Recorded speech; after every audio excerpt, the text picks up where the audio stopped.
দিচ্ছেন সেই ডকুমেন্ট দিতে না পারেন, দলিল দেখাতে না পারেন, রেজিস্ট্রি করতে না পারেন, সেটা সব গভর্নমেন্টের হয়ে যাবে।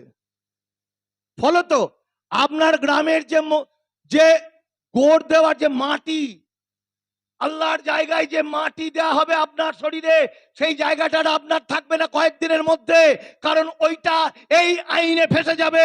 ওইটার যে রেজিস্ট্রেশন পেপারটা জমা দেওয়া যাবে না। কে ওই জমিটা দান করেছিল? কারণ মুসলমানদের ওয়াকফ সম্পত্তি হচ্ছে ইমানের উপর ভিত্তি করে। মুসলমানদের এই আইনগুলো তৈরি হয়েছে বিশ্বাসের উপর ভিত্তি করে। তাই যখনই গোরস্থান কেড়ে নেবে তখনই পোড়াতে বাধ্য হবে। গোরস্থান নেই তাহলে পোড়াতে বাধ্য, মানে হিন্দু সংস্কৃতিতে আসছে। মসজিদ ধ্বংস হয়ে গেল, তার মানে আজানের শব্দধ্বনি আর শুনতে পাচ্ছেন না, তার মানে আর একত্রিত হতে পারছেন না, স্ক্যাটার্ড হয়ে যাচ্ছে। মাদ্রাসা মক্তব ধ্বংস হয়ে গেল, মুসলমান সমাজটাকে স্ক্যাটার্ড করে দেওয়া হলো। এর পাশে এইগুলো যেগুলো বলছি কঠোর বাস্তবতা, সেগুলো আইন হয়ে গেছে, হবে টবে বলে কিছু নেই। এবার তারপর ভয়াবহ অত্যাচার। এই অত্যাচারের পর মানুষ বাঁচার জন্য, যাতে নোম্যান্স ল্যান্ডে যেতে না হয়, যতই আপনি কাগজ দেখান, যতই আপনার বাপ 14 পুরুষ 200 বছর 300 বছর আগেকার কাগজ দেখান, একটা পুলিশের দায়িত্ব একটা মানুষকে, নাগরিককে বেনাগরিক একটা পুলিশ ঠিক করে। কারণ ভারতবর্ষের সংবিধান, ভারতবর্ষের আইন, ভারতবর্ষের সমস্ত কিছু ধ্বংস করে দিয়েছে নরেন্দ্র মোদী, অমিত শাহ। তাই আজকে দেখছেন, গতকালকে সকালবেলা, আমি শেষ কথা বলছি, আমাকে একজন ফোন করেছিলেন, তার বাড়ি হচ্ছে মন্তেশ্বর। এই ছেলেটি বোম্বে আজকে 30 বছর ধরে চানাচুর বিক্রি করত, মশলা মুড়ি বিক্রি করত। 150 জনকে ধরেছে। 150 জনের মধ্যে 75 জন বাংলাদেশি, 75 জন ভারতীয়। ভারতীয়দের মধ্যে প্রায় এই 75 জন ভারতীয়দের মধ্যে 50 জন মতো মুসলমান, 50-52, বাকি হিন্দু। তাদেরকে ডিটেনশন ক্যাম্পে রাখার পর কোনো মামলা মোকদ্দমা হয়নি। তারপর বলছে ছোট ছোট গাড়ি করে খুব তাড়াতাড়ি বর্ডারে নিয়ে গেছে, এক একটা গাড়িতে 4 জন করে। এই ছেলেটা যেখানে বসেছিল, যে লোকটা হিন্দি ভাষাভাষী, বিএসএফ বন্দুক নিয়ে আছে, সে একটি মেয়ের সঙ্গে নোংরামি করছিল, এক হাতে বন্দুক আর এক হাতে সেই মেয়েটির উপর টর্চার করছিল।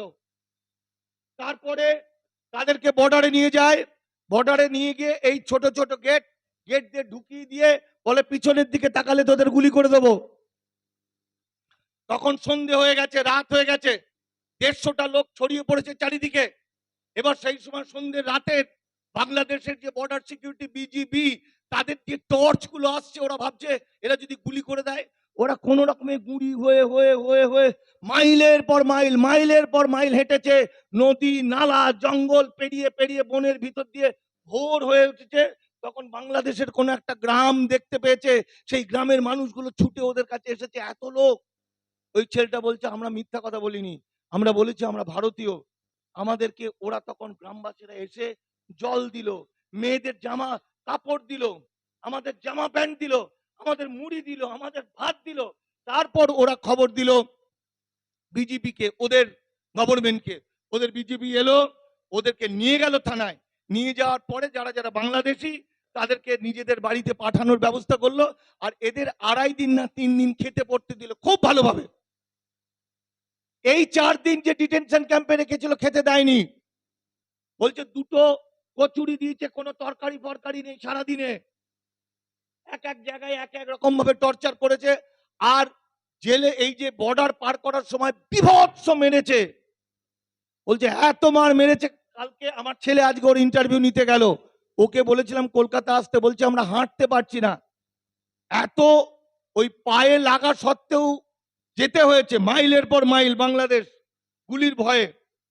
আলটিমেট বাংলাদেশ সরকার, এই ভারত বাংলাদেশ সরকার কোন জনসভা বা সভা না বলে, আমি মনে করি যে এটা যুদ্ধের সময়, আমরা যুদ্ধে পৌঁছে গেছি। যুদ্ধের সময় আমি একজন দায়িত্ববান মানুষ আপনাদেরকে বুঝিয়ে দিচ্ছি। হাসিবুল ভাই, মৌলানা হাসিবুল এই ঐতিহাসিক দায়িত্বটা পালন করছেন।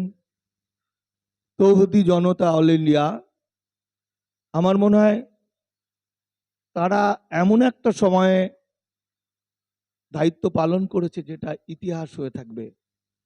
আমার সামনে যারা বসে আছেন হয়তো আপনারা সকলেই জান্নাতে যাবেন, কারণ আপনাদের বাঁচিয়ে রাখবে না। আমার কথাগুলো শুনতে খুব খারাপ লাগবে, আমি খুব টাটকা টাটকা কিছু কথা বলবো। কারণ আপনারা ভাবুন তো, হাসিবুলদাকে বলছিলাম এনআরসির সময় এত আন্দোলন হলো, সিএর সময় যত আন্দোলন হলো তত বিজেপি বেড়ে গেল, তাই তো? যত আন্দোলন হয়েছে তত বিজেপি বেড়ে গেছে। কেন? আজকে যেখানে মিটিং করছে কেউ আর আসল কথা বলে না। আমি খুব খারাপ অনেকের কাছে, খুব ভালো অনেকে আমাকে মানিয়ে নেয় যে এত লোক আসবে কেন, কথা শুনবে কেন, ভালো ভালো কথা তো সবাই ভালো লাগে। আজকে ভালো কথা শোনার আর সময় নেই। আজকে এমন একটা সময়,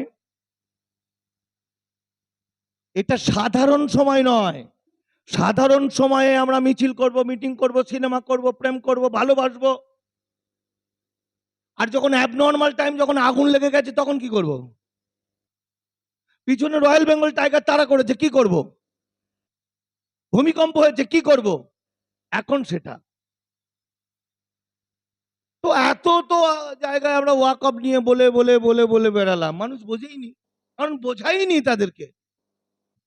কিছু একটা করতে হবে, সেটা ঠিক আছে, তো কিছু একটা করতে হবে তো 3 বছর আগেও বলেছে, 30 বছর আগেও বলেছে। তাহলে আমাকে বুঝতে হবে এত আন্দোলন করার, বিজেপির বিরুদ্ধে আন্দোলন করার পর বিজেপি বেড়ে গেল কেন? আমাকে বুঝতে হবে রোগটা কোথায়। ক্যান্সার হয়েছে কারো, তো মাথার চুল উঠে যাচ্ছে, রোগা হয়ে যাচ্ছে, দুজন পণ্ডিত চলে এলেন, ডাক্তারবাবু চলে এলেন, চুল তৈরি করার ওষুধ করে দিলেন, চুল বেরিয়ে গেল। রোগা হয়ে গেছে, রোগা যাতে না হয় তার ওষুধ দিয়ে দিলেন, সমস্যাটা কি মিটলো? আজকে নির্বাচন কমিশনের বিভিন্ন ঘটনার প্রেক্ষিতে মুখ্যমন্ত্রী চিৎকার করলেন, মহুয়া মামলা করে দিলেন, দীপঙ্কর ভট্টাচার্য একত্রিত হয়ে লড়াই করলেন, ছাই হবে, কিছুই হবে না।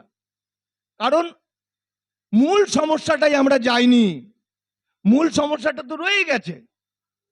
খুব দুঃখ করে বলছিলাম দাদাকে, আমার বন্ধুকে, কি করে হবে যেখানে বক্তব্য রাখতে যায় সেখানে এমন কিছু লোকরা থাকেন যাদের কথা লোকে বিশ্বাস করে, আমাদের কথা বিশ্বাস করে না। যারা বিশ্বাস করে তারা 100টা মিথ্যা কথা বলে। ফলে মানুষ জানেই না what is NRC, what is জন্মগত নাগরিকত্ব, আমাদের ওয়াক আপ কি, এগুলো জানে না। ফলত আর ভালো ভালো কথা শোনার কোনো সময় নেই, আর ভালো ভালো কথা বলারও সময় নেই। সময় কি অবস্থার মধ্যে আছি, কি হতে চলেছে, কি করতে হবে, আর আজকে আমরা যেটা দেখছি সেটা আসল নয়, আসলটা এর পিছনেরটা। কারণ আমার যে শত্রু সে কিন্তু আজ যেটা করছে সেটা আজকের ভাবনা নয়, সেটা তার 100 বছর আগেকার ভাবনা। 100 বছর আগে থেকে যা ভাবে এসছে সেটা ইমপ্লিমেন্ট করছে। আমরা বাম আমলে প্রচুর পড়াশোনা করেছি, প্রচুর কিছু জেনেছি, চে গুয়েভারা থেকে মমতা বন্দ্যোপাধ্যায়ের জীবনী পড়েছি, শুধু আরএসএস পড়িনি, তাই তো? তাই আরএসএস এর লোকেরা যখন টিভিতে বলে আমরা হেসে ফেলি, সে তো ঠিকই বলছে তার মতো, কারণ ওই সিলেবাসটা আমাদের ছিল না। আরএসএস যে নীতি, যে মূল বই, যেটা তার ম্যানিফেস্টো, গুরুজি গোলওয়ালকারের we or our nationhood defined, সেখানে বলছে মুসলমানরা ভারতে থাকতে পারে যদি তারা ধর্ম ত্যাগ করে, মুসলমানরা ভারতে থাকতে পারে যদি তাদের দাড়ি লুঙ্গি টুপি ছাড়ে, যদি না ছাড়ে তাহলে হিটলার যেভাবে ইহুদিদের করেছিল আমরাও তাই করব। মিলে যাচ্ছে এখন? আমরা বুঝতে পারছি না, কিন্তু দেখুন যা বলেছিল সেটাই মিলছে। ঠিক বলছি না ভুল বলছি? দেখুন আজ একটা অত্যন্ত ভালো সময়, কেন ভালো সময়? গত 100 বছরের পাপ আজ ধুয়ে মুছে একাকার হয়ে যাওয়ার সময়। কারণ 100 বছর ধরে হিন্দু মুসলমানকে বিভাজন করা হয়েছে আজকের এই দিনটা আনার জন্য।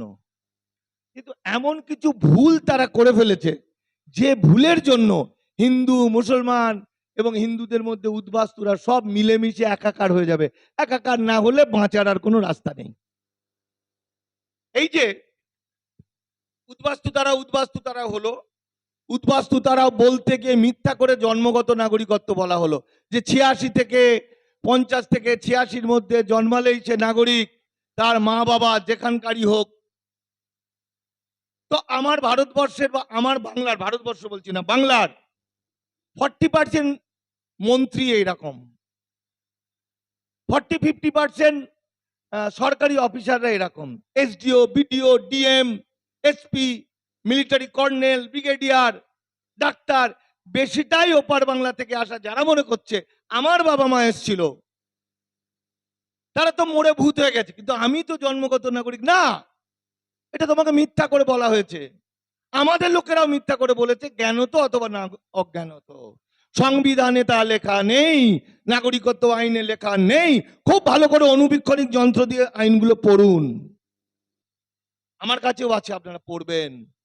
আমি একা পাগলের মতো বলছি, কেউ মানছে না। এই 2-3 দিনের মধ্যে হয়তো মমতাদিকে বোঝাতে যাব, তার অফিসেরও কেউ বোঝে না। বুঝে গেল বিষয়টা? তাহলে একদিকে উদ্বাস্তুদের নাগরিকত্ব নেই, এই সত্যিটা যদি আমরা জানাতে পারি, তাহলে যে মানুষগুলো আন্দোলনে আসেনি তারা আসতে বাধ্য হবে। হাসিবুল ভাই নিজের পয়সা খরচ করে, ভিক্ষা করে, এই যে জলসা করে সারাদিন চিৎকার করে যে পয়সা পাচ্ছে, এইসব করে খরচ খরচা করে যে কটা লোক নিয়ে আসবে, একটা শোভনদেব চট্টোপাধ্যায় এরকম করে আঙুল করবে, 2 লাখ লোক চলে আসবে। একটা অধীর চৌধুরী বলবে, 2 লাখ লোক চলে আসবে। এবং আমি এর কথা বলছি, সুজন চক্রবর্তী বলবে চলে আসবে, যদি তারা সত্যি কথা বলে। কারণ এরা প্রত্যেকেই বিপদে, গায়ক নচিকেতাও বিপদে, শীর্ষেন্দু মুখোপাধ্যায়ও বিপদে, সব কত নাম বলবেন, এরা সবাই শেষ হয়ে যাবে, এরা থাকবে না। পৃথিবীর কারো ক্ষমতা নেই এদের বাঁচায়। আমার ভিডিও নিশ্চয়ই যাবে, লোকে শুনবে, তার কারণ আইনের চোখে সংবিধানে বলছে, সংবিধান প্রকাশ যেদিন হয়েছে 1950-এর 26শে জানুয়ারি, তার আগে যে সন্তানের বাবা মা জন্মেছে, আমি এটা উদ্বাস্তুদের জন্য বলছি, আমরা তো নর্মাল নাগরিক, তার আগে থেকে যারা বাস করছে আমরা নাগরিক। আর যে সন্তানের বাবা মা একজন এখানে জন্মগ্রহণ করেছেন, সে নাগরিক। তাহলে বাবা মা দেশভাগে বলি হয়ে দুজনই এসছে, তাহলে কি নাগরিক হবে ছেলে? না, কারণ একজনকে জন্মাতে হবে, তাই তো? আর একজন সে কি অবৈধ অনুপ্রবেশকারী হয়ে এলে হবে? হবে হবে না। কারণ আসাম ইমিগ্রেশন এক্সপালশন অ্যাক্ট 1950, অর্থাৎ অবৈধ পথে যারা 50 সালের পর থেকে ঢুকেছে, কোর্টে নিয়ে যেতে হবে না, তাদেরকে তারাও আইন আছে। 1951 সালের জেনিভা কনভেনশন, ভারত সরকার বলে দিয়েছে আমাদের এখানে একটাও অবৈধ মানুষ নেই। 1952 সালে পাসপোর্ট অ্যাক্ট, ফরেনার্স অ্যাক্ট লাগু হয়ে গেছে। পাসপোর্ট ভিসা ছাড়া যে ঢুকবে তাকে 3 বছর জেল, 50,000 টাকা ফাইন। আজকে সেটা 10 লাখ টাকা হয়েছে, 7 বছর জেল হয়েছে। তাহলে যদি নরেন্দ্র মোদী, অমিত শাহ কি করছে? আইনে ফাঁসাচ্ছে। তাহলে আইনত যে মানুষটা পাসপোর্ট ভিসা নিয়ে এসছে, আমার মা এসছিল, উদাহরণ দিচ্ছি, তাকে লেগেছে আলিপুর জেলে। আমার বাবা এসছিল, তাকে রেখেছে দমদম জেলে। তাহলে আমি হলাম কোথা থেকে? হলাম কি? জেলে থাকলে আমি হলাম কি করে? তাহলে আমি আছি ঠিকই, কিন্তু আমি নাগরিক নই। নির্বাচন কমিশন কি বলছে? সংবিধানের 326 নম্বর ধারা, মানে যারা নাগরিক তাদের যখন 18 বছর বয়স, তখন তারা ভোটাধিকার পাবে। এখন কায়দা কানুন করছে নানা রকম ভাবে ওই অরিজিনাল লোকগুলোকে বের করা। বোঝা গেল কথাটা? যেটা আজকে বলছে সেটাই আসল নয়, আজকে একটা বলছে, কয়েকদিন পর আবার বলবে। আবার বলবে, কারণ একসঙ্গে যদি বলে দেয় তাহলে গোটা ভারতবর্ষটা টুকরো টুকরো হয়ে যাবে।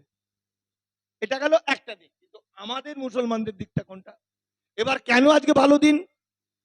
এই কারণে নির্বাচন কমিশনে এমন কিছু টোটকা মেরেছে যে কারণে এপারের লোকগুলো যারা এতদিন মুসলমানের বিরুদ্ধে ছিল, এপারের লোকগুলো যারা এতদিন বলছিল উদ্বাস্তুদের লাথি মেরে তাড়াবো, তারা পাগল হয়ে গেছে, তাদের কাছেই কাগজ নেই। তাহলে এপারের লোকেদের কাগজ নেই, তারা এক জায়গায় এলো।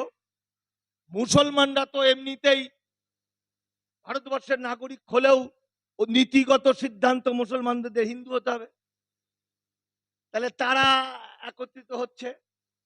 আর উদ্বাস্তুরা তো জেনেই নিল তারা শেষ, তারাও একত্রিত হচ্ছে। তাহলে এই তিনটে গোষ্ঠী যদি একত্রিত হয়ে যায়, তাহলে প্রয়োজনে ভারতবর্ষ যদি আমাদের উপরে এইভাবে অত্যাচার করে, ভারত থেকে আমরা বেরিয়ে যাব।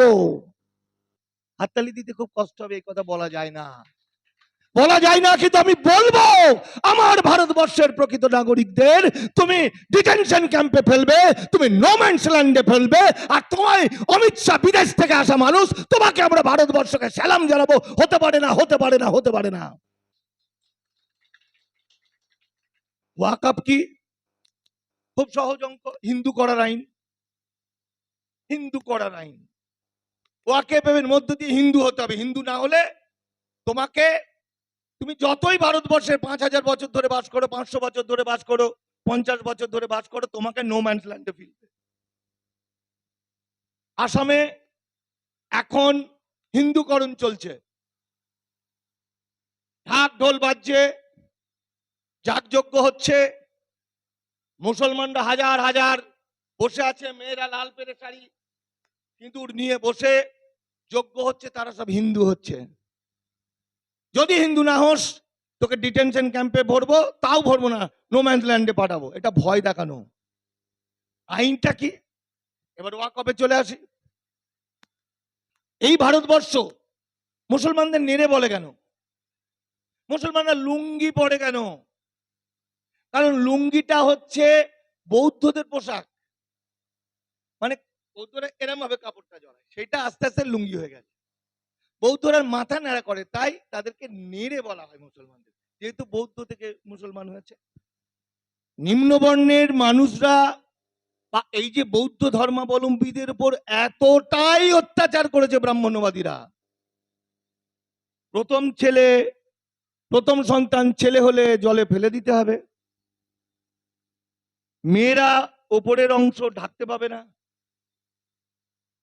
সতীদাহ করতে হবে, নরবলি দিতে হবে। এই সবের বিরুদ্ধে মানুষ হাঁপিয়ে উঠে একটা কাউকে চাইছিল যে কেউ আমাকে এসব বাঁচাক। সেই সময় এসেছিলেন আক্তার উদ্দিন, কি জানো, বিন বখতিয়ার খিলজি। সেই সময় তিনি এলেন এবং তিনি বাংলাকে ভালোবাসলেন এবং তিনি ব্রাহ্মণ্যবাদী ব্রাহ্মণ রাজা লক্ষণ সেনকে মাত্র 17 জন কিংবা 1700 জন, ঐতিহাসিকরা বলছে, সেই দখল করলো তার জায়গাটা। তারপর একেশ্বরবাদের কথা বললেন এবং এই মুসলমান বা বৌদ্ধ যারা ছিল, তারা দেখছে বৌদ্ধ তো মানবতার কথা বলে, বৌদ্ধ তো ভ্রাতৃত্বের কথা বলে, দেশপ্রেমের কথা বলে, ইসলামও তো তাই বলছে, ইসলামও তাই বলছে। বিশ্ব নবী তো তার শত্রু বলে কেউ ছিল না। এই যে কাফির কাফির কাফির কাফির বলে একটা মুসলমানও তো কাফির হতে পারে। এটা জেহাদি তো একটা পবিত্র শব্দ, সেইটাকে এরা নোংরা ভাষা দিয়ে দিয়ে দিয়ে একটা অদ্ভুত ভয়ঙ্কর কিছু করে দিয়েছে।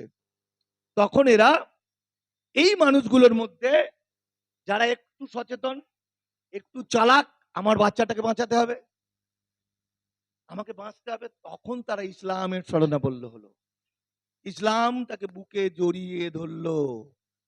যেখানে স্বামী বিবেকানন্দ বলছেন, আমার ধর্মে একটা উচ্চ বর্ণের মানুষ যখন খেতে বসে, তার পাশে নিম্ন বর্ণের মানুষ যদি বসে, তাকে ঘৃণা করবে, ছায়া লাগলে, নিম্ন বর্ণের মানুষের ছায়া লাগলে তাকে প্রায়শ্চিত্ত করতে হয়। আর আমার স্বামী বিবেকানন্দ বলছেন, ইসলাম, হযরত মুহাম্মদ হচ্ছেন পৃথিবীর শ্রেষ্ঠ সাম্যবাদের আচার্য। তিনি বলছেন, আফ্রিকা থেকে কোন সুলতান যদি আফ্রিকা থেকে কোন কৃতদাসকে কিনে নিয়ে আসে, সেই কৃতদাস যদি ভালো মানুষ হয়, সুলতান তার নিজের মেয়ের সঙ্গে বিয়ে দিতে পারে। এটাই ইসলাম ধর্ম। ইসলাম মানে সমর্পণ, আর মুসলমান মানে আত্মসমর্পণ। মুসলমানের নিজের কিছু নেই, সবটাই আল্লাহ। যে কারণে মুসলমানরা প্রতিটি কথাতেই বলবে ইনশাল্লাহ, ভগবান যদি করে। তাহলে আমরা যেটাকে দেখছি বন্দুকের গুলি মৃত্যু, মুসলমানরা সেই বন্দুকের গুলির মুখটাকে দেখছে জান্নাত, তাই তো? সে দেখতে জান্নাত।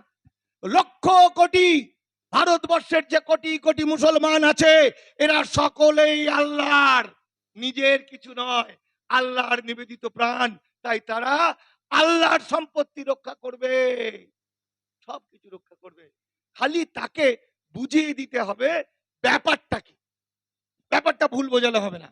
আপনি ভাবুন তো, আজকে চারিদিকে মুসলমানদের মারা হচ্ছে, ধরা হচ্ছে, কাটা হচ্ছে, মেরে গলায় জড়িয়ে দিয়ে ঝুলিয়ে দেওয়া হচ্ছে, পাথর দিয়ে থেতলে দেওয়া হচ্ছে, সেটা ভিডিও করে ছড়ানো হচ্ছে। পুলিশ ধরছে না, ভিডিও করছে কেন? এটা আতঙ্কিত করার জন্য। এবার বুঝুন, মুসলমানদের মধ্যে আমরা যারা বলি যে লেখাপড়ার অধিকার না পেয়ে গরিব মানুষ, অনেকেই চুরি ডাকাতি ছিনতাই কোনো গন্ডগোল হলেই মুসলমান খোঁজে, তাই তো? সেই যে ইয়ং ছেলেগুলো, তারা কতটা বোদ্ধা, কতটা মানবিক, কতটা সহনশীল, কতটা চিন্তাবিদ। কারণ আপনার এলাকা থেকেই অন্তত 2000 এরকম ছেলে বেরিয়ে এমন দাঙ্গা লাগিয়ে দিতে পারতো, ভারতবর্ষ ধ্বংস হয়ে যেতে পারতো, পারতো তো? কিন্তু তারা এতটাই শিক্ষিত, এতটাই সহনশীল, সবচেয়ে ভারতবর্ষে কিন্তু মুসলমানের বিপদ দেখছে না, সে দেখছে আমার ভারতবর্ষের বিপদ, সে দেখছে আমাদের মানবতার বিপদ, সে দেখছে আমার মানুষের বিপদ। তাই শত অত্যাচার সহ্য করেও সে, যার এখানে একটা রিভলভার থাকে 9mm পিস্তলটা ঘরের মধ্যে রেখে দিয়েছে, তাই তো? তাহলে মুসলমানদেরকে ভালোবাসা শেখাতে গেলে হবে না, মুসলমানকে দেশপ্রেম শেখাতে গেলে হবে না, মুসলমানদের মানবতা শেখাতে গেলে হবে না। মুসলমানরা ভালোবাসা, মনুষ্যত্ব, মানবতা এইটা নিয়েই জন্মগ্রহণ করে। কারণ জন্মের পর তার হাতে এসে জোটে বিশ্ব নবীর সেই কুরআন শরীফ। বৌদ্ধরা কি দেখলো? বৌদ্ধরা তখন দেখলো সেই 1200-1300 বছর আগে, মানে আমি 1200-1300 খ্রিস্টাব্দে ছোট করছি, কি দেখলো? যে গৌতম বুদ্ধ যা বক্তব্য, ইসলামের বক্তব্যের মধ্যে কোনো পার্থক্য নেই, কিন্তু পার্থক্য একটা আছে, সেটা হচ্ছে গৌতম বুদ্ধ যে ঘোড়াকে যে জলটা দিত সেটাও ছেঁকে দিত, পশু হত্যাও নিষিদ্ধ। আর ইসলাম ধর্মটা হলো তুমি মানবিক, তোমার মনুষ্যত্ব টয়টম্বুর হয়ে থাকবে, পৃথিবীর সমস্ত মানুষকে তুমি ভালোবাসবে, কিন্তু যে তোমাকে শেষ করতে আসবে নিমেষের মধ্যে তার চোখ দুটো তুমি গেলে দেবে। কারণ যুদ্ধক্ষেত্র থেকে তৈরি হয়েছে ইসলাম ধর্ম, তাই ইসলামের সঙ্গে প্রতিবাদ, ইসলামের সঙ্গে যুদ্ধের একটা সম্পর্ক আছে। কি বলছে ওয়াকাফ আইনে একজন ভাই বললেন, হয়তো একটু ওনার কাছে খবরটা ছিল না, ওয়াকাফ আইন হয়ে গেছে, বিল হয়ে গেছে, আইন হয়ে গেছে, পোর্টাল দিয়ে দিয়েছে। 6 মাসের মধ্যে আপনি যদি আপনার অঞ্চলের মসজিদ, মক্তব, মাদ্রাসা, গোরস্থান এ কার কাছে কিনেছেন সেই ডকুমেন্ট দিতে না পারেন, দলিল দেখাতে না পারেন, রেজিস্ট্রি করতে না পারেন, সেটা সব গভর্নমেন্টের হয়ে যাবে। ফলত আপনার গ্রামের যে গোড় দেওয়ার যে মাটি, আল্লাহর জায়গায় যে মাটি দেওয়া হবে আপনার শরীরে, সেই জায়গাটা আপনার থাকবে না কয়েকদিনের মধ্যে, কারণ ওইটা এই আইনে ফেসে যাবে। ওইটার যে রেজিস্ট্রেশন পেপারটা জমা দেওয়া যাবে না, কে ওই জমিটা দান করেছিল। কারণ মুসলমানদের ওয়াকফ সম্পত্তি হচ্ছে ইমানের উপর ভিত্তি করে, মুসলমানদের এই আইনগুলো তৈরি হয়েছে বিশ্বাসের উপর ভিত্তি করে। তাই যখনই গোরস্থান কেড়ে নেবে তখনই পোড়াতে বাধ্য হবে। গোরস্থান নেই তাহলে পোড়াতে বাধ্য, মানে হিন্দু সংস্কৃতিতে আসছে। মসজিদ ধ্বংস হয়ে গেল, তার মানে আজানের শব্দধ্বনি আর শুনতে পাচ্ছেন না, তার মানে আর একত্রিত হতে পারছেন না, স্ক্যাটার্ড হয়ে যাচ্ছে। মাদ্রাসা মক্তব ধ্বংস হয়ে গেল, মুসলমান সমাজটাকে স্ক্যাটার্ড করে দেওয়া হলো। এর পাশে এইগুলো যেগুলো বলছি কঠোর বাস্তবতা, সেগুলো আইন হয়ে গেছে, হবে টবে বলে কিছু নেই। এবার তারপর ভয়াবহ অত্যাচার। এই অত্যাচারের পর মানুষ বাঁচার জন্য, যাতে নোম্যান্স ল্যান্ডে যেতে না হয়, যতই আপনি কাগজ দেখান, যতই আপনার বাপ 14 পুরুষ 200 বছর 300 বছর আগেকার কাগজ দেখান, একটা পুলিশের দায়িত্ব একটা মানুষকে, নাগরিককে বেনাগরিক একটা পুলিশ ঠিক করে। কারণ ভারতবর্ষের সংবিধান, ভারতবর্ষের আইন, ভারতবর্ষের সমস্ত কিছু ধ্বংস করে দিয়েছে নরেন্দ্র মোদী, অমিত শাহ। তাই আজকে দেখছেন, গতকালকে সকালবেলা, আমি শেষ কথা বলছি, আমাকে একজন ফোন করেছিলেন, তার বাড়ি হচ্ছে মন্তেশ্বর। এই ছেলেটি বোম্বে আজকে 30 বছর ধরে চানাচুর বিক্রি করত, মশলা মুড়ি বিক্রি করত। 150 জনকে ধরেছে। 150 জনের মধ্যে 75 জন বাংলাদেশি, 75 জন ভারতীয়। ভারতীয়দের মধ্যে প্রায় এই 75 জন ভারতীয়দের মধ্যে 50 জন মতো মুসলমান, 50-52, বাকি হিন্দু। তাদেরকে ডিটেনশন ক্যাম্পে রাখার পর কোনো মামলা মোকদ্দমা হয়নি। তারপর বলছে ছোট ছোট গাড়ি করে খুব তাড়াতাড়ি বর্ডারে নিয়ে গেছে, এক একটা গাড়িতে 4 জন করে। এই ছেলেটা যেখানে বসেছিল, যে লোকটা হিন্দি ভাষাভাষী, বিএসএফ বন্দুক নিয়ে আছে, সে একটি মেয়ের সঙ্গে নোংরামি করছিল, এক হাতে বন্দুক আর এক হাতে সেই মেয়েটির উপর টর্চার করছিল। তারপরে তাদেরকে বর্ডারে নিয়ে যায়। বর্ডারে নিয়ে গিয়ে এই ছোট ছোট গেট দিয়ে ঢুকিয়ে দিয়ে বলে পিছনের দিকে তাকালে তোদের গুলি করে দেবো। তখন সন্ধে হয়ে গেছে, রাত হয়ে গেছে, 150টা লোক ছড়িয়ে পড়েছে চারিদিকে। এবার সেই সময় সন্ধে রাতে বাংলাদেশের যে বর্ডার সিকিউরিটি বিজিবি, তাদের যে টর্চ গুলো আসছে, ওরা ভাবছে এরা যদি গুলি করে দেয়, ওরা কোন রকমে গুড়ি হয়ে হয়ে হয়ে হয়ে মাইলের পর মাইল, মাইলের পর মাইল হেঁটেছে, নদী নালা জঙ্গল পেরিয়ে পেরিয়ে বনের ভিতর দিয়ে ভোর হয়ে উঠেছে।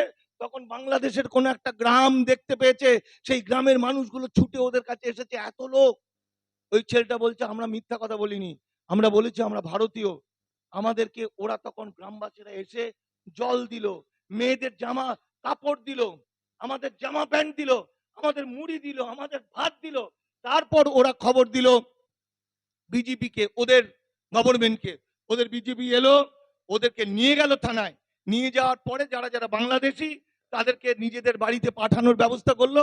আর এদের 2.5 দিন না 3 দিন খেতে পড়তে দিল খুব ভালোভাবে। এই 4 দিন যে ডিটেনশন ক্যাম্পে রেখেছিল, খেতে দেয়নি। বলছে 2টো কচুরি দিয়েছে, কোনো তরকারি ফরকারি নেই সারাদিনে। এক এক জায়গায় এক এক রকম ভাবে টর্চার করেছে। আর জেলে এই যে বর্ডার পার করার সময় বিভৎস মেরেছে, বলছে এত মার মেরেছে। কালকে আমার ছেলে আজকে ওর ইন্টারভিউ নিতে গেল, ওকে বলেছিলাম কলকাতা আসতে, বলছে আমরা হাঁটতে পারছি না। এত ওই পায়ে লাগা সত্ত্বেও যেতে হয়েছে মাইলের পর মাইল, বাংলাদেশ গুলির ভয়ে। আলটিমেট বাংলাদেশ সরকার, এই ভারত, বাংলাদেশ সরকার অলরেডি আন্তর্জাতিক আদালতে মামলা করেছে। তারপর ভারত সরকারকে চিঠি দিয়েছে। আমি 9 জনকে উদ্ধার করতে পেরেছিলাম ছত্তিশগড় থেকে। আমি হরিদাস পাল, একজন হিন্দু ছিল, আর বাকি সবাই মুসলমান। সামিরুল ইসলাম আমার বন্ধু, ও ঘুমোয় না এখন, আপনারা হয়তো খবর নেই আপনাদের কাছে, ও সারা রাত এটাই কাজ। ও এমপি এবং পরিযায়ী শ্রমিকের দায়িত্বে আছে। ও বারবার ফোন করছে আমাকে, ফোন করে আবার বলল যে ছত্তিশগড়ের কোন থানারা বলছে যে এরকম কোনো খবর নেই এই 9 জনের ব্যাপারে। অনেক রাত্রে খবর দিল যে ওদেরকে একটু ফোন করে, এবার ফোন খুলবে, ওদেরকে ছেড়ে দিয়েছে। বলে ওই 9 জন, একজন যে ফোন করতো তার বাড়ি হচ্ছে দেগঙ্গা, যুগ যুগ ধরে পারের লোক। তাহলে এবার বুঝুন যে আমরা যে মুখে ভালো শোনার দরকার নেই, হিন্দু মুসলমান ভালো অনেক শুনেছি, আমি রাজীবকেও বলে দিচ্ছি, হিন্দু মুসলমান ভালো সবাই জানে। আমার কাছে সময় এইটুকু, সেই সময়ের মধ্যে আমাকে চেষ্টা বলতে হবে যে আমাদের কি অবস্থা হয়েছে, কি করতে হবে। আমি এই জায়গায় আমার ভাই রাজীবকে বলবো, ও প্রত্যেকটা জায়গায় যাবে, আমি যাব। হাসিবুলদাকে বলবো তুমি ছোট ছোট ছোট ছোট করে 100 200 100 200 এরকম ছোট প্রোগ্রাম করো, 20 জন আসুক, 20 জনই মানব বোমা হয়ে যাবে। কি আমরাকে ছোট ছোট ছোট ছোট করে বুঝিয়ে দেবো? তৌহিদি জনতা ভারতবর্ষে এই দায়িত্বটা নিক, কারণ এর চেয়ে খারাপ সময় ভারতবর্ষে এর আগে আসেনি।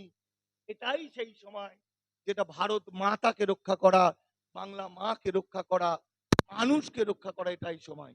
শেষ করলাম, নমস্কার।